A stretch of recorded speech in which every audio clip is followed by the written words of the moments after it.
নমস্কার বন্ধুরা, আজ তোমাদের জন্য আমি যে ভিডিওটা নিয়ে এসেছি এই ভিডিওটা অবশ্যই দেখো। কেন বলছি? কারণ তোমরা অবশ্যই দেখবে এই কদিন আগেই সোহম সোহম কি করেছে, সোহম হুমকি দিয়েছে বিজেপিকে যে যদি গণতন্ত্র না থাকতো তাহলে বিজেপির কেউ একটা পতাকা তুলে দেখাতেই পারতো না। তাহলে তোমাদের প্রথমে সেই হুমকিটা একটু শোনাই, তারপর তার জবাব দিচ্ছে রুদ্রনীল বাবু আর এদিকে আহ, মাসুম বাবু। ঠিক আছে, তো এদের দুজনকার বক্তব্যটা তোমাদের শোনাবো। তার আগে তোমাদেরকে শুনিয়ে রাখি যে সোহম কি বলেছিল, চলো দেখা যাক। সেকেন্ডের জন্য ওই গণতন্ত্রের চিন্তা থেকে সরে যান। বিজেপির পতাকা আপনারা লাগাতে পারবেন কি বাংলায়? পারবেন না। দেখুন, প্রথম কথা শুনলে তো কি বলেছিল সেদিন? তো তার উত্তর দিয়েছে রুদ্রনীল বাবু। তো রুদ্রনীল বাবু তিনি কি বললেন সেটা তোমাদেরকে শোনাই। শুনলে তোমরা বুঝতে পারবে যে সোহম কেন এরকম কথা বলছে বা কি জন্য এরকম কথা বলছে। চলো দেখা যাক। সোহম এই কথা কি জন্য বলছে? সোহম দেখেছে যে এই দলে এইসব কথা না বললে চাকরি থাকে না, রোজগার বন্ধ হয়ে যায় ডানাত বাঁধের। আমরা তো তাই দেখছি, সোহমও দেখছে।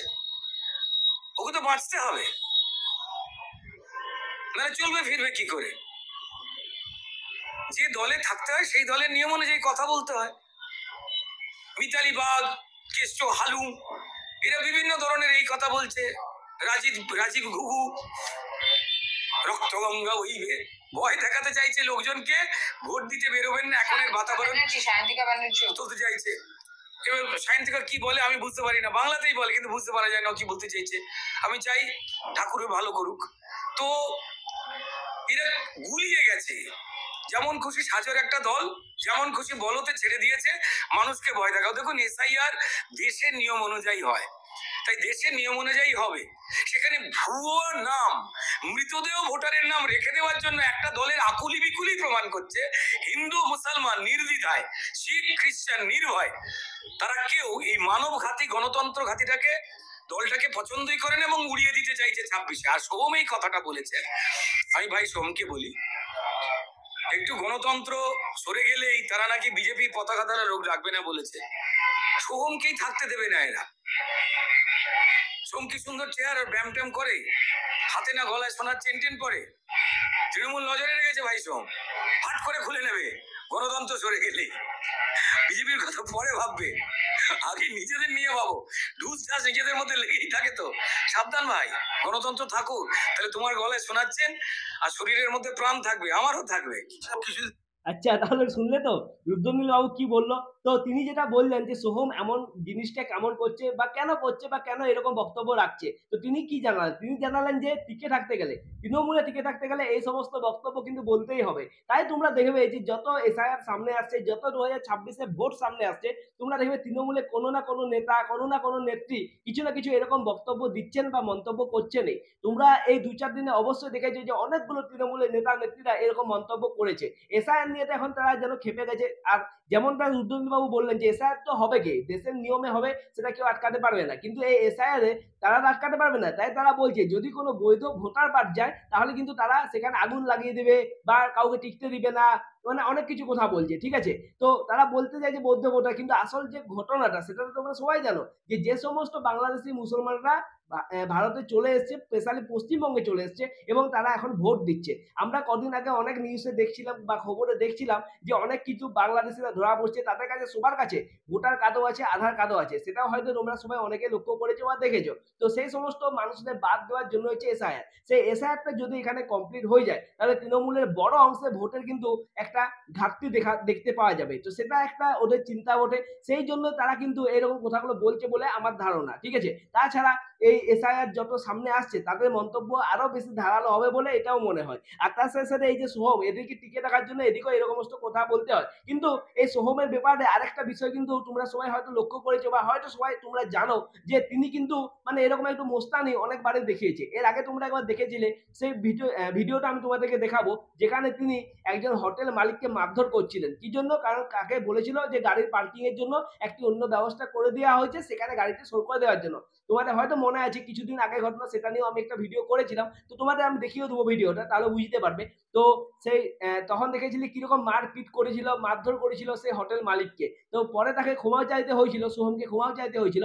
তো সেই কথাটাই বলছে যে এই সোহম যে এরকম ভাষণ দিচ্ছে, গণতন্ত্র যদি থাকে তাই তিনি এরকম ভাষণ দিতে পারছেন বা তার বলার চেনটা তিনি রাখতে পেরেছেন। যদি গণতন্ত্র না থাকে তাহলে তুমিও মার খাবে, আমিও মার খাবো। তো এই কথাটা রিদম বাবু বললেন। এরপর মাসুম বাবু তিনি কি বলছেন সেটা শুনলে অবশ্যই তোমার হাসি পাবে, এটা আমি 100% বলতে পারি। তো চলো দেখা যাক।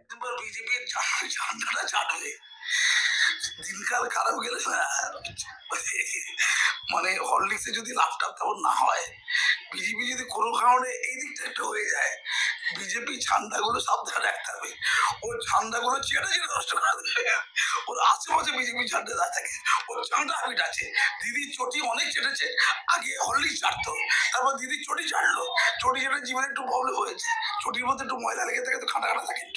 পরবর্তীকালে ওই বিজেপি ঝান্ডা চাটার জন্য শুভেন্দু অধিকারীকে বলে ঝান্ডা বেশি করে তৈরি করবেন, চেটে চেটে ঝান্ডা নষ্ট করবেন।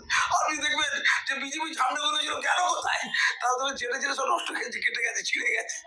সোম ভাই চলো যাই, বিজেপি ঝান্ডা চেটে খাই। ধন্যবাদ।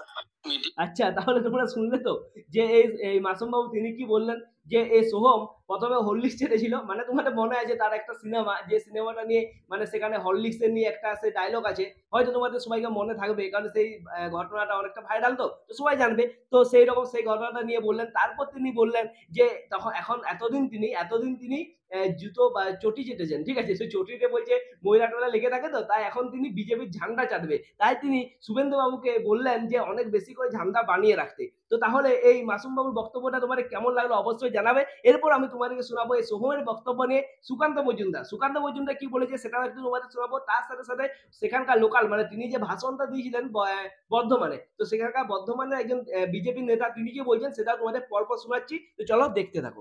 মিছিল তো বিজেপিকে করতে গেলে তো বাধার সম্মুখীন হতে হয়, তো বাকি আর কি আছে। বিজেপির একজন সাংসদের এত রক্ত ঝরলো, পশ্চিমবঙ্গে গণতান্ত্রিক পরিবেশ নেই। আর সোমবাবুর বোঝা উচিত ভারতবর্ষের সংবিধান আছে, ভারতবর্ষের সংবিধান ভারতবর্ষের মানুষকে ইচ্ছে মতো রাজনৈতিক দল করার অধিকার দিয়েছে। সোহমবাবুর মালকিন মমতা বন্দ্যোপাধ্যায় কৃপা করে দেয়নি।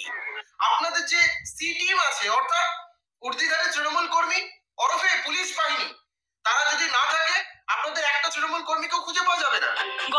আচ্ছা, তাহলে তোমরা শুনলে তো, পরপর দুজনকে বক্তব্য শোনালাম। তো তারা কি বললেন, যে এই যে গণতন্ত্র থেকে অধিকার দেওয়া হয়েছে যে যে যা খুশি দল করতে পারে, তো এই দল করার থেকে কেউ কাউকে আটকাতে পারে না, এটা তাদের অধিকার। আর তার সাথে সাথে ওই বর্ধমানের যে লোকাল বিজেপি নেতা তিনি কি বললেন, তিনি বললেন যে যদি এইরকম গণতন্ত্র হাঁটিয়ে নেওয়া হয় তাহলে তৃণমূলও কিন্তু টিকতে পারবে না। এরপর তোমাদেরকে আমি সেই ভিডিওটা দেখাই যেটা বলছিলাম, যেখানে ওই সোহম হোটেল মালিককে মারধর করেছিল। তো চলো ভিডিওটা দেখো।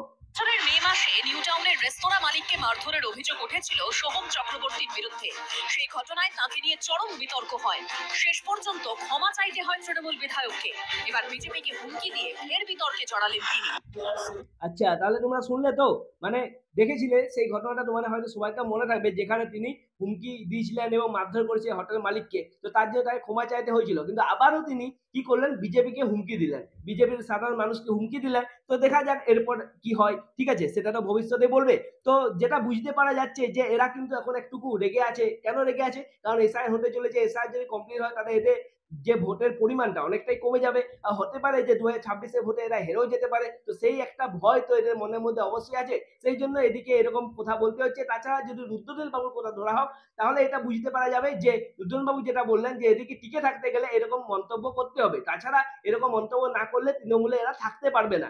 আমরা অনেক সময় দেখেছি কুণাল ঘোষ আর দেবের মধ্যে একটা ঝামেলা, কারণ দেব সিনেমা নিয়ে থাকে, বেশি রাজনীতিতে আসে না, তোমরা সবাই দেখেছো। তো সেই জন্য কুণাল ঘোষ কিন্তু দেবকে নিয়ে কথা বলতে ছাড়েন না। তো সেই রকম কোথায় হচ্ছে এই ঘটনাটা, যেটা থেকে বুঝতে পারা যাচ্ছে যে তৃণমূলে টিকে থাকতে গেলে এদিকে এরকম মন্তব্য করতে হবে। তোমাদের কি মনে হয় এটা তোমরা অবশ্যই কমেন্ট করে জানাও। পুরো ভিডিওটা আমি তোমাদের দেখালাম, ভিডিওটা কেমন লাগলো সেটাও কমেন্ট করে বলো। ভিডিও যদি ভালো লাগে ভিডিওটা লাইক করো, শেয়ার করো, আর এই চ্যানেলটিকে সাবস্ক্রাইব করো। দেখা হচ্ছে নেক্সট ভিডিওতে, ততক্ষণের জন্য নমস্কার।